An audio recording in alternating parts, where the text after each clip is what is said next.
ನೋಡಿ ರಾಜಾ ಓಕೆವಾ ಇದು rate commission ಬಿಟ್ಟಾச்சு 2.5% of all assets released commission.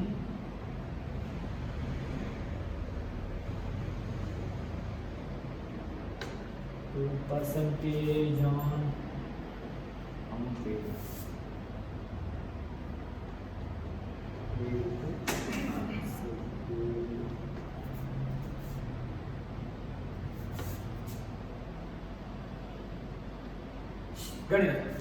Question கொடுத்திருக்கான் ஷேர் கேபிட்டல் செக்டர் கொடுத்துட்டான் அசெட் ரியலைஸ்ட் 2 lakhs ரியலைஸ் ஆயிருக்கு excluding sale of securities and by credit or secured எக்ஸ்க்ளூடிங்னா செக்யூர்டுக்கு asset realise பண்ணிருப்பல அதுல ஒரு அசெட் ரியலைஸ் ஆயிருக்கான் அந்த காசு இல்லாம மத்த காசு மட்டும் எவ்வளவு ரியலைஸ் ஆயிருக்கான் 2 lakhs ப்ரிஃபரன்ஷியல் கிரெடிட்டார் எவ்வளவு இருக்கான் 50000 ரூபாய் அன்செக்யூர்ட் கிரெடிட்டார் 18 லட்சம் ரூபாய் இருக்கான் ப்ரிஃபரன்ஸ் ஷேர் கேப் தெரியுது பார்ட்லி செக்யூர்ட் கிரெடிட்டார்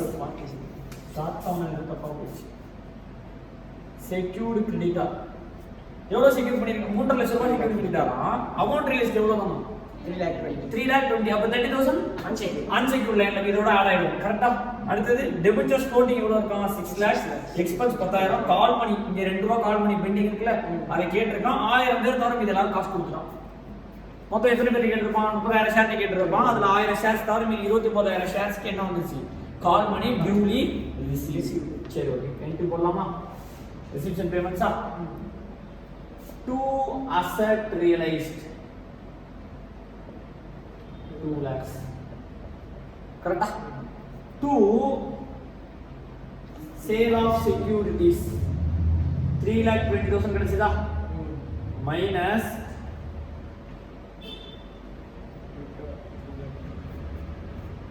minus 3,50,000 அப்ப மைனஸ் 9,000 போட்ற கூடாது அந்த 30,000 will be added to unsecured creditor 30,000 will be added to unsecured creditor இது இந்த லெஃப்ட் சைடுல படிச்சு டோட்டல் அவைலபிள் பேலன்ஸ் எவ்வளவு இருக்கு பாருங்க 2 lakh போன சம்லிங்க ஒன்னு கவனிச்சீங்கன்னா இந்த அமௌண்ட் நான் போட்டுக்க மாட்டேன் லாஸ்டா தான் போட்டேன் ஆனா அந்த அமௌண்ட் தான் டெபிட் சைடா இருந்தாலும் நான் லாஸ்டா தான் போட்டேன்னா some time the call money receive பண்ணுவேன் அதுக்கு the last of the entry தான் நமக்கு கால் மணி பணம் வாங்குறது வரும் அவசரப்பட்டு க்ளோஸ் பண்ணிட்டா நீ திருப்பி அடிச்சு புது டோட்டல் போடுற மாதிரி இருக்கும் சோ எப்பயுமே என்ன பண்ணணும் வெயிட் பண்ணணும் ஓகேவா சின்ன சின்ன மூவி நான் என்ன பண்றேன்னு வாட்ச் பண்ணி இது ஒரு டெக்னிக் ஃபாலோ பண்ணுவோம் இந்த டெக்னிக்கை நீங்க ஃபாலோ பண்ணுங்க இப்போ ஃபர்ஸ்ட் ஆர்டர் கொடுக்கணும் பை லிக்விடேஷன் எக்ஸ்பென்ஸ் எவ்வளவு 10,000 10,000 ரூபாய் by liquidator remuneration liquidator remuneration இங்க ஏதாவது காசா வாங்கிருக்கானா எதுவுமே ஃபிக்ஸ்ட் கிடையாது ரெண்டு பேரும் வாங்கிருக்கான் 2.5% on all asset realized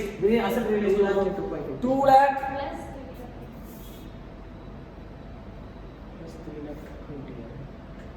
இல்ல ஒரு சொல்லுங்க 2.5% on all asset realized அப்ப 2.5% into எதுல போணும் 2.5% 2 lakh plus 3,20,000 23,20,000 ல போடணும்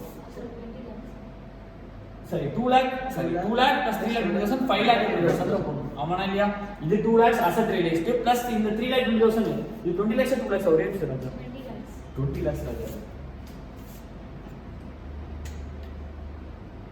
2 lakhs போடுனா 20 lakhs ஓகேவா 20 lakhs plus இந்த 3,20,000 மொத்தம் எவ்வளவு ரியலைஸ் ஆயிருக்கு 23 lakhs நாட் இது வந்து asset realized கிடையாது இது என்னதான் asset realized அப்ப 23,20,000 எத்தனை பர்சன்டேஜ் கொடுக்கணும் 2.5% கமிஷன் கொடுத்துடலாமா 23,20,000 into 2.5% போட்டா 58,000 2.5% போட்டா 58,000 2% amount paid to unsecured creditor unsecured creditor including 30,000 18 lakh unsecured creditor includes charge preferential creditors unsecured creditors including preferential creditors இந்த இடத்துல நம்ம exclude preferential creditors னு சொன்னா மட்டும் தான் அவன் விட்டுருந்தே தவிர வெறும் unsecured creditors சொன்னா which includes charge preferential creditor அப்ப preferential creditor கான பேமெண்ட்லயே நீ கமிஷன் எடுத்து கொடுக்கணும் unsecured creditor பேமெண்ட்லயே கமிஷன் கொடுக்கணும் பிளஸ் இந்த 30,000 அந்த 30,000 நம்ம என்னவா வந்துருவோம் இங்க அன்செக்யூர்டா வந்துருவோம்னா அப்ப அவங்க கொடுக்குற காசுல என்ன பண்ணணும் கமிஷன் கொடுக்கணும் அப்ப என்ன கொடுக்கலாம் அப்ப 18,30,000 கமிஷன் சார்ஜ் பண்ணலாம் கிடையாது 18,30,000 கமிஷன் போட கூடாது ஏன்னா நம்ம கிட்ட காசு இருந்தா தான் நம்ம கொடுக்க முடியும் அப்ப நம்மளுக்கு அவனுக்கு எவ்வளவு கொடுக்குறோமோ அதுல எத்தனை பர்சன்டேஜ் நம்ம கொடுக்கணுமா 2%. அப்ப இவனுக்கு எவ்வளவு கொடுக்குறோம்னு போடும்போது நம்ம என்ன பண்ணிக்கலாம் என்ட்ரி கொடுக்கலாம். சோ இப்போ பை வச்சுக்கோ, இந்த 2% அப்படியே கால்குலேஷன் வச்சுக்கோ. அடுத்தது யாரு கொடுப்ப? பை பிரிஃபரன்ஷியல் கிரெடிட்டர்ஸ் கொடுப்ப. ஆனா என்ட்ரி போடுறது டெபிட்ஜர்ஸ் என்ட்ரி கொடுப்ப. டெபிட்ஜர்ஸ் எவ்வளவு இருக்கு? 6 lakhs. கேஷ் இருக்கா? 20 லட்சம் ரூபாய் கேஷ் இருக்கு. 10,000 ரூபாய் தான பேருக்கு, 50,000 ரூபாய் தான பேருக்கு. அப்போ by debentures 6 lakhs. By preferential creditor எவ்வளவு கொடுத்துருவேன்? 50,000. இப்போ இந்த 50,000 ரூபாய்க்கு மேல தனியா கமிஷன் கால்குலேட் பண்ணலாம். 50,000 ரூபாய் இன்டு 2% 1000 ரூபாய். இன்னும் 2% கால்குலேட் பண்ணணும். அது என்ன 2%? Other unsecured creditors. இப்போ பை அன்செக்யூர்ட் கிரெடிட்டர் நம்மள்ட்ட காசு எவ்வளவு இருந்துச்சு? 20 lakhs. 10,000 இவனுக்கு கொடுத்தாச்சு. இவனுக்கு ரெண்டு பேருக்கு கேஷ் போயிடுச்சு. 6 lakhs இவனுக்கு போயிடுச்சு. 50,000 இவனுக்கு போயிடுச்சுனா எவ்வளவு கேஷ் இருக்குன்னு பாப்போமா? 20 lakhs plus 10,000, sorry, 20 lakhs minus 10,000 minus 58,000 minus 9,000 minus 6 lakh 50,000. மொத்தம் 12,73,000 ரூபாய் இருக்கு. 1000 தான். இது ரெண்டு சேர்த்தா 59,000 தானே? 59,000 தானே? அது 59 தான் போட்டேன். So balance 12,73,000 இருக்கு. ஆனா அன்செக்யூர்ட் கிரெடிட்டர் எவ்வளவு இருக்கான்? 18 lakh plus 30. அப்பனா நம்ம ஃபுல்லா நம்மளால என்ன பண்ண முடியாது? செட்டில் பண்ண முடியாது. அதுக்கு இடையில என்ன பண்றான்? கால் பண்ணி கேட்டிருக்கான் எவ்வளவு? 2 ரூபாய் per share is received except 1000 share. இது fully paid up, இது fully paid up. இதுதான் என்னது? partly paid up. அந்த partly paid upல 2 ரூபாய் கேட்டிருக்கானா? அப்ப 30,000 ஷேர் 2 ரூபாய் கேட்டிருப்ப. 29,000 ஷேர் கொடுத்துட்டான். 1000 ஷேருக்கு வரல. கொடுத்ததுக்கு என்ட்ரி போட்டுரு. to call money received 29,000 shares into 58,000. Account பாரு. 58,000. அப்ப டோட்டல் அவைலபிள் எவ்வளவு balance? 20 lakhs 58,000 minus 10,000 minus 59,000 minus 6,50,000. கரெக்ட்டா? Amount available 30,39,000. இப்ப 30,39,000 இங்க கொடுத்துடலாமா? ஆன்சர் தப்பு. ஆன்சர் தப்பு. ஏன்? அவனுக்கு நான் எவ்வளவு கொடுக்குறேனோ நான் ஃபர்ஸ்ட் கிளாஸ் நடத்திருப்பேன். என்கிட்ட இருக்கிறதே 13,39,000 தான். இப்போ நான் அதை அப்படியே அன்செக்யூர்ட் கிரெடிட்டர் கொடுத்துட்டேன்னா கமிஷன் யார் கொடுப்பா? அது காசு இல்லையே. அப்போ 13,39,000 இஸ் 100% கிரெடிட்டர் பிளஸ் 2% கமிஷன். இது எத்தனை பர்சன்டேஜ் எடுத்துக்கணும்? 102% கால்குலேஷன் சொல்லி கொடுத்தா தெரியுமா லாஸ்ட் கிளாஸ்ல? அப்போ 13,39,000 divided by 102%. 13,12,745 வரும். இதை யாருக்கு கொடுத்துரு? அன்செக்யூர்ட் கிரெடிட்டர் கொடுத்துரு. இதுல 2% கமிஷன் போட்டா 26,254 வரும். இதை யாருக்கு கொடுத்துரு? கமிஷனா கொடுத்துரு. இப்ப ரெண்டுத்தையும் ஆட் பண்ணி பாரு.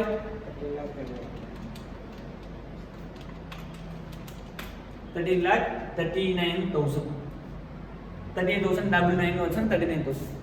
புரியுதா? அப்ப இந்த 13,12,000 இங்க என்ட்ரி போட்டுப்போம். 13,12,745 இங்க 26,254. இதுக்கு அப்புறம் காசு இருக்கா? இல்ல.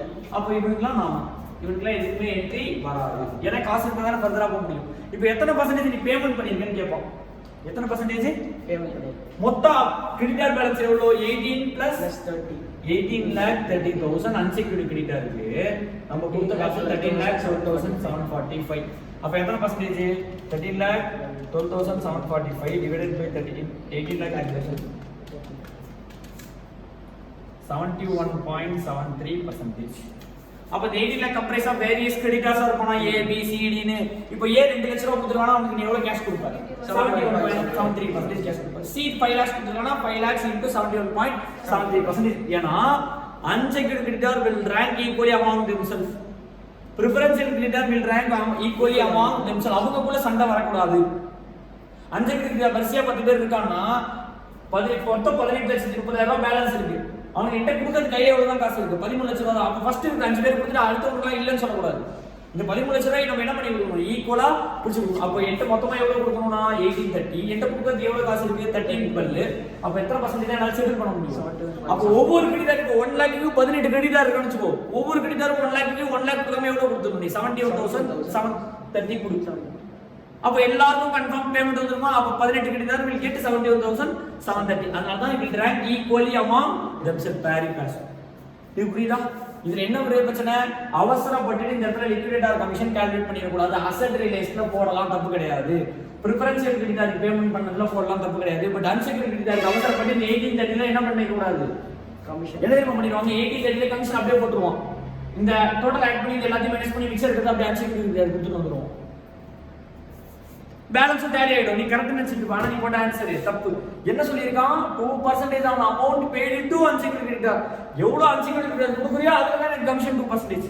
அப்ப எனக்கு அன்செக்யூர்ட் கிரெடிட்டாருக்கு போடுற வரையும் நீ இந்த இடத்துல என்ன பண்ணக்கூடாது, கமிஷன் போடக்கூடாது. நீ கேப் விட்டுட்டு வை, அப்படி இந்த என்ட்ரி போட்டுட்டு வா. இப்போ அன்செக்யூர்ட் கிரெடிட்டாருக்கு அமௌண்ட் நான் எவ்வளவு இருக்குன்னு செக் பண்ண, நீ 13,39,000. இப்போ இந்த 13,39,000 தான் நான் கமிஷனும் கொடுக்கணும், அன்செக்யூர்ட் கிரெடிட்டாரையும் கொடுக்கணும். ஆனா இப்போ நீங்க எவ்வளவு கொடுக்கறோம் அதுல எனக்கு எத்தனை பர்சன்ட் கொடுக்கணும், 2%. அப்ப இவனுக்கு கொடுக்கிறது 100%, இவனுக்கு கொடுக்கிறது 2%. அப்ப டோட்டலா 102%. போட்டா பேலன்ஸ் 31,12,725, which means 30,12,000 இவனுக்கு கொடு, அதுல 2% கமிஷனை கால்குலேட் பண்ணி இவனுக்கு கொடு.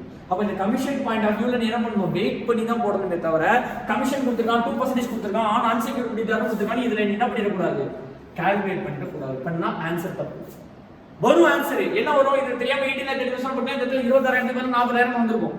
நீ என்ன பண்ணுவ, 20,58,000 ஒன்னோட மைனஸ் பண்ணிட்டு வர போது இங்க பேலன்ஸ் 12 lakhs இருக்கும், 12 lakhs போயிட்டு போட்டுருவோம். அப்ப என்ன ஆகும், ஆனா அவன் சொன்ன கண்டிஷன் நம்ம என்ன பண்ணலாம்னு அர்த்தம், சாட்டிஸ்ஃபை பண்ணலாம். அவன் என்ன சொல்லியிருக்கான், இங்க கொடுத்தது தான் கொடுக்கணும்னு சொல்லியிருக்கான். சோ அவன் சொன்னா தான் என்ன பண்ணுவோம், ஃபாலோ. அப்ப என்ன பண்ணு, லிக்விடேட் ஆர் ரெமுனரேஷன் போட்டு 4 லைன் விட்டு 2.5% தான் அசெட் ரியலைஸ்ட் போட்டுறலாம். 2.5% தான் அசெட். அது நீ என்ன பண்ணிடக்கூடாது, இந்த 12 lakhs மட்டும் போடக்கூடாது, ஆல் அசெட் ரியலைஸ்ட். அப்ப இதுவும் அசெட் ரியலைஸ்ட் தானே, அப்ப இதை எடுத்து சேர்த்து தான் நீங்க போடணும் கமிஷன். அடுத்த லைன் என்ன பண்ணு, பிரிஃபரன்ஸ் இங்க புட்டு அடுத்த லைனை விட்டு எது போடாத. இது முடிச்சிட்டு பிரிஃபரன்ஸ் கிரெடிட்டார் கொடுக்கறல, அப்ப கொடுக்கும்போது இங்க என்ட்ரி போடு. அதுக்கப்புறம் அன்செக்யூர்ட் கொடுக்கும்போது இங்க என்ட்ரி போடு. சம்டைம்ஸ் பணம் நிறைய இருக்கலாம், அன்செக்யூர்ட் கிரெடிட்டார் நீ என்னவாவே கொடுக்கலாம், ஃபுல் பேமெண்ட்டே பண்ணலாம். அப்ப என்ன பண்ணலாம், இங்க என்ன என்ட்ரி போடு, அதுல 2% கமிஷன் போட்டுக்கலாம். புரியுதா ராஜா, இந்த சம் புரியுதா? அடுத்த சம் நம்ம என்ன பார்க்க போறோம்னா, ஸ்டார்டிங் பாயிண்டே preferential creditor share holder. Starting point எங்க, பிரிஃபரன்ஸ் ஷேர் ஹோல்டர் எப்படி செட்டில் பண்ணனும், ஈக்விட்டி ஷேர் ஹோல்டர். அடுத்த சம் நம்ம ஃபுல்லா பார்க்கலாம். இதுல லாஸ்ட் டைம் இந்த சம் என்ன வித்தியாசம்னா, இதுல கமிஷன்ஸ்லாம் வரும். கரெக்ட்டா? இந்த இடத்துல பணம் முடிஞ்சிரதுனால போன சம் மாதிரி பிரிஃபரன்ஸ் ஷேர் கேபிட்டல் போச்சு, இந்த இடத்துல இதுலயே முடிஞ்சிருது. அன்செக்யூர்ட். அப்ப என்ன செய்ய, எனக்கு அதுக்கப்புறம் என்ன இல்லைன்னு அர்த்தம், பணம் கேஷ். இது என்னன்னு இருக்குல்ல, அன்செக்யூர்ட் கிரெடிட்டார், இது பிரிஃபரன்ஷியல் கிரெடிட்டார், டிபென்ச்சர்ஸ் எழுதிடலாம். பிரிஃபரன்ஷியல் கிரெடிட்டார், இது டெபென்ச்சர்ஸ் ஃப்ளோட்டிங். டெபென்ச்சர்ஸ் ஃப்ளோட்டிங் இல்ல ஃபிக்ஸ்டு இல்லனா அன்செக்யூர்ட் தான் டெபென்ச்சர். டிபென்ச்சர் ஃப்ளோட்டிங் இல்ல ஃபிக்ஸ்டு இல்லனா அது என்னது, அன்செக்யூர்ட். புரியுதா ராஜா? இது என்னது, லிக்விடேட் ஆர் ஃபைனான்ஸ் ஸ்டேட்மெண்ட்.